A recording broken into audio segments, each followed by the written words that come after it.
Comrades,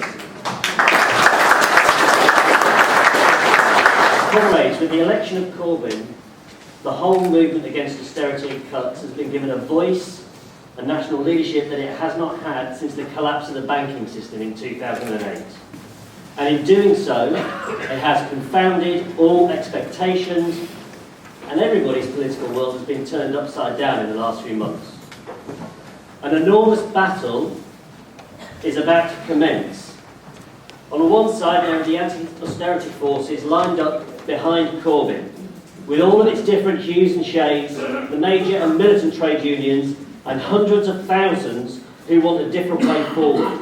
And on the other side is the class enemy.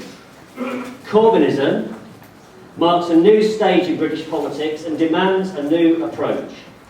It represents the first faltering steps towards a different type of society from a class that has been on the back foot for too long.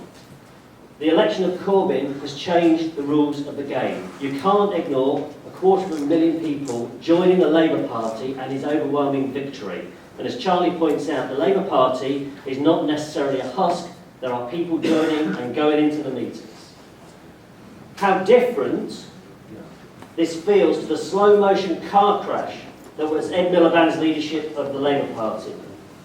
After 5 years of austerity that had caused catastrophic and long-term harm to our class, our families and our communities, Miliband's Labour was not prepared to make a convincing argument against austerity. It was incapable of doing it and was therefore simply unable to build a winning coalition because Labour excluded millions of working class people who would have made that victory possible.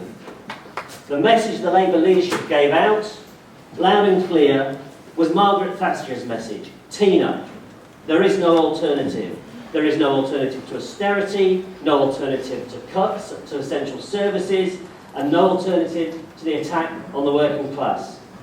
Corbyn has rejected these messages.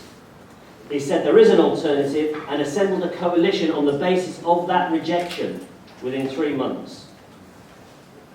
Now everybody in this room can feel proud about the challenge that TUSC put up in the general election. It was our widest ever challenge in the most difficult of circumstances. Every argument made for socialism on every doorstep was an argument worth having as part of building a mass socialist democratic working class party. And we know that our arguments did have resonance with the working class. Austerity is not inevitable. It is not God-given. Millions of people believe that an alternative is possible, and now they believe they have a voice in the national political stage. The hundreds of thousands that signed up to back Corbyn represent a cross-generational movement that is our Oxy moment. It is a loud no to the present state of affairs. It is both looking back to the spirit of 1945 and looking forward saying another world is possible. Two different generations have been united under Corbyn's campaign. It demonstrates not only a willingness to resist, but also the potential to transform society. The question is, can Jeremy Corbyn lead the battle to a successful conclusion? The first step in that battle for the Labour leader is to launch an anti-austerity campaign up and down the country and to drive back the nationalists in Scotland and England who have been feeding off the working class' desperate need for an effective leadership. And also to deliver a result in May 2016 that strengthens his hands against his enemies in the Labour Party. His victory will be our victory if he mobilises his coalition and leads a fight back, but he must strike now and without hesitation. So, in our view, the battle for a mass party of socialism, not only is it not over, but the conditions for it coming into being have been massively strengthened over the last few months. Wherever they are placed, socialists need to build bridges into and out of the Labour Party to create the maximum possible unity in order to defend and extend the momentum of the movement that has developed around Corbyn. This is why we have proposed what we hope is a non-contentious resolution to encourage a broader socialist left unity. This means the maximum possible engagement with hundreds of thousands who are in the field, ready to fight under Corbyn's banner against the next wave of austerity attacks. We're now in a political laboratory where nobody can be sure what the results of the experiment will be. We should embrace this uncertainty. We should welcome the strength it has given to socialists to advance our arguments for a different kind of society. None of us, as Charlie pointed out, know how this is going to work out in the next few months, never mind in the next few years. And after all, it looks like Corbyn is a socialist who is promoting left social democratic politics. His programme is to the right of Labour's 1983 manifesto. It may be the case that a historic compromise follows, and the movement is simply reabsorbed and it becomes a blood transfusion for British social democracy. But it also may be the case that Corbyn has red lines that he will not cross, and this will bring Labour into serious conflict with capital and split the Labour Party.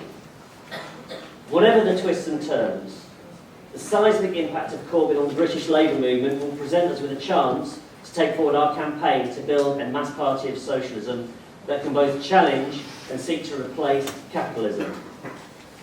The working class, and perhaps the country, is going to be a huge debating chamber. Let's grab that opportunity to argue for a break from capitalism while defending Corbyn against the right. So we've got some serious activity, serious thinking and serious debating to do. Many a central and steering committee has been alive with this debate over recent weeks. And as part of that debate, all of us have to answer a question about what happened following the rise of Blairism. Why was it so difficult to build a socialist presence, both in elections and in society as a whole, that was able to generate a critical mass, despite living through a period of war and recession? From the Socialist Labour Party through to the Socialist Alliance, Respect, TUSC, Left Unity, we have never been able to make that critical breakthrough today. Why was it that nationalists and Greens experienced a surge of support while neither TUSC nor Left Unity experienced anything like it? The ISM believes we've got to put some old formulas to bed if we're going to meet the challenge of the period we're in. We do not believe in building a Labour Party Mark II, nor any clandestine tactic into Labour, nor are we interested in building a new party that simply mimics what was absolutely essential in Russia in 1917, but is ill-fitted for this country at this time. Nor a politics where each group puts its own narrow interests above the interests of the class who it claims to represent. We remain committed to the creation of a new party of socialism, with trade unionists at its heart. But it is clear that the steps to build this outside of the Labour Party have been, at least temporarily, overtaken by recent events. We agree with Jeremy Corbyn that a new politics is needed. His election victory has opened up the possibility of establishing it. But it can't be just new politics in form. It must be new politics in content. It cannot be the limited programme of reforms that he and John McDonnell proposed, but a much more fundamental programme to end capitalism and establish a new society based on the fullest democracy, including common ownership of the economy. This would be truly new politics, but it will require a truly new party of socialism to deliver it, with socialists working together in an entirely different way to the way that we have worked in the past, with an understanding that no group has all the answers. There is a need for the organised Marxist left in particular to take a good look at itself following Blairism. We cannot wait for somebody from abroad to come and bang heads together to create a united Marxist party. We need to overcome the small differences there are between us so that we can address the major challenge that we face. There is no reason for Marxists to be in 2, 3, 4, many parties. The challenge is to form a united current that can play a critical role in the emergence of the new party of socialism. If we take the right steps forward, then the prize of the new party will be within our grasp.